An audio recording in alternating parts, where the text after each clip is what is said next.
안녕하세요. 글로비 성형외과에서 안면윤곽과 안면주름 성형을 하고 있는 김용규 원장입니다.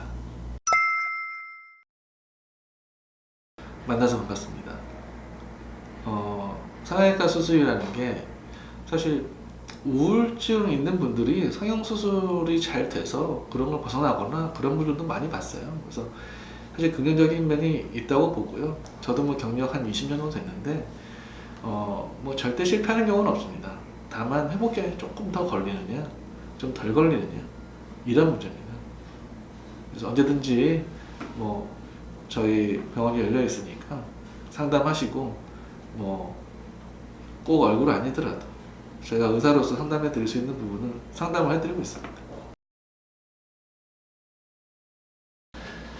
광대 수술은 정말 얼굴 수술에서 너무나 중요한 수술인데, 너무 많이 자르면 당연히 피부가 한정이 있는데 거기서 안에 있는 뼈를 많이 줄이면 피부가 내려올 수밖에 없죠. 그래서 이 처짐을 어떻게 해결하느냐가 지금 이 안면윤곽 수술에 대한 이해가 높은 의사냐 낮은 의사냐라는 거를 판가름하는 거고, 광대를 할 때 제거할 수 있는 양을 잘 조절해서 수술하면 볼처짐이 안 오게 할 수도 있어요. 그리고 나이에 따라서 피부의 탄력에 따라서 뭐 거의 제로에 가깝게 할 수도 있는데, 이제 나이가 상대적으로 30대 중후반 40대로 가면서도 광대를 줄이고 싶어 하시는 분들에 대해서 볼처짐이라는 게 굉장히 중요한 문제로 대두되기 때문에 그 부분을 해결해야죠. 그래서 저 같은 경우는 그 해결책이 있어요. 저는 광대 수술하면서 내시경으로 이마 관자 부분을 같이 고상을 해줍니다. 그러면 내시경 수술은 두피에 어떤 흉터를 남기지 않기 때문에 아주 완전한 결과를 얻을 수 있습니다. 일단 남지 않게 수술하는 게 최선이고, 남을 거라고 지금 충분히 예상이 되면 양악 수술을 하고 회복이 되는 대로 바로 페이스리프트를 수술할 수 있습니다. 이런 경우에는 2단계로 수술 계획을 세우는 거예요. 이 환자가 결국 양악 수술을 하고 예뻐지게 회복되는데 2달이나 3달이 걸린다 그러면은 대개 양악 수술한 다음에 1달이나 2달 시점에 우리가 페이스리프트 수술을 할 수가 있어요. 그래서 3달 시점에는 이 2가지 수술의 모든 결과가 나올 수 있도록, 그래서 그런 식으로 수술을 할 수 있고, 뭐 최선의 방법은 뼈를 없애는 양, 제거하는 양을 최소로 줄여서 안 처지게 하는 게 역시 가장 상책이죠. 한계가 있습니다. 그래서 우리가 세이브해야 될 거, 그러니까 우리가 위험하지 않게 해야 될 거, 안전하게 해야 될 거, 이걸 남기고 그 나머지를 수술할 수 있는 거거든요. 그래서 그 부분에 대해서는 수술 전에 우리가 CT를 찍는다든지 해서 최대한 환자의 상태를 파악하고 이제 수술 들어가는 거죠. 물론 수술 들어가면 그 안에서도 신경이나 혈관이 다 보여요. 그래서 이제 그거를 얼마나 자기가 세심하게 다루느냐, 환자분의 조직을 뭐 뼈를 자른다고 막 힘을 주고 이런 게 아니에요. 그 기계를 얼마나 세심하게 다루느냐에 따라서 피도 줄일 수 있고 다른 조직에 대한 데미지도 줄일 수가 있는 거예요. 윤곽 재수술은 뭐 크게 시기가 따로 없습니다. 그게 문제가 발생했다고 했을 때 바로 재건을 하러 오셔야 됩니다. 그걸 가만히 놔둘수록 더 문제가 많이 생겨요. 만약 이번 달에 수술했는데 다음 달에 보니까 그게 뭐 벌어져 있고 문제가 생겼다, 그럼 바로 수술 들어가는 겁니다. 더 기다릴 게 없어요. 수술 결과의 모양에 대해서 된 불만족은, 그거는 회복기간이라는 게 항상 있기 때문에 6개월에서 1년, 저는 한 1년 정도 추천합니다. 만약에 뼈 자체의 수술에 문제가 없으면 1년 정도까지 얼굴 모양이 계속 좋아질 수 있기 때문에 한 1년 정도 기다렸다가 수술 받으셔도 됩니다. 양악 수술하고 치아 교정은 꼭 같이 해야 좋은 결과를 낼 수 있습니다.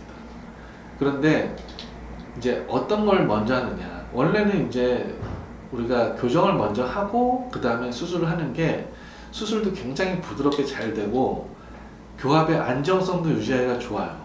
근데 다만 이 교정을 하면서 얼굴이 더 못생겨집니다. 그 부분을 환자분들이 견디기가 사실 좀 힘들죠. 그래서 나온 대안이 수술을 먼저 하는 겁니다. 근데 수술이 발전해서 선수술이 되는 게 아니고 사실은 교정이 많이 발전해서 선수술이 가능하게 된 거예요. 옛날에는 수술을 해놓은 다음에 교정을 거기에 맞춰서 할 만한 능력이 안 됐단 말이야. 근데 지금은 수술을 해놓은 다음에 거기에 따라서 어금니건 우리가 앞니건 간에 그거를 교정으로 움직여 줄 수 있는 치과 교정과 선생님들 능력이 되기 때문에 이게 선수술이 가능해진 거예요. 그래서 이 환자의 경제적인 사정이든지 아니면 시간적인 문제라든지 직업적인 문제에 따라서 이거는 선택할 수 있는 문제가 됐어요. 근데 그 중에서도 아주 까다로운 경우는 교정을 꼭 해야 되는 경우가 있어요. 대표적으로는 상악과 하악이라는 건 서로 아치가 있는데 이 아치 사이즈가 서로 다르다면은 대부분 교정을 통해서 아치를 확장시키는 교정 장치를 먼저 해서 좀 확장을 시킨 이후에 수술을 하는 경우가 있어요. 그래서 그런 부분이 있으면 그거는 이제 치과 교정과 선생님하고 상의해서 결정해야 될 문제입니다.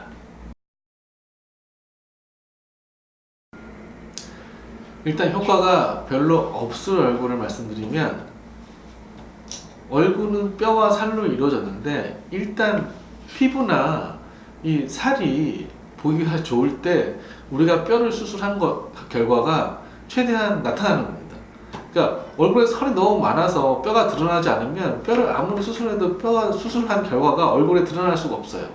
그래서 때로는 다이어트가 최고의 성형이란 말이 있듯이 이게 뼈와 살로 이루어진 게 결국은 최종 결과물이기 때문에 뼈가 수술이 아무리 예쁘게 됐다고 해도 안 예뻐지는 경우가 있어요. 그래서 저는 대부분 얼굴이 좀 많이 뚱뚱한 분들은 거기에 대한 처치나 다이어트나 이런 거를 어느 정도는 권하고 수술하는 경우도 있고, 그게 조금 시간적으로 부족하면 달리 얼굴의 지방 흡입이라든지 아니면 레이저 치료라든지 해서 일단 얼굴의 피부 문제를 좀 해결을 해야 돼요.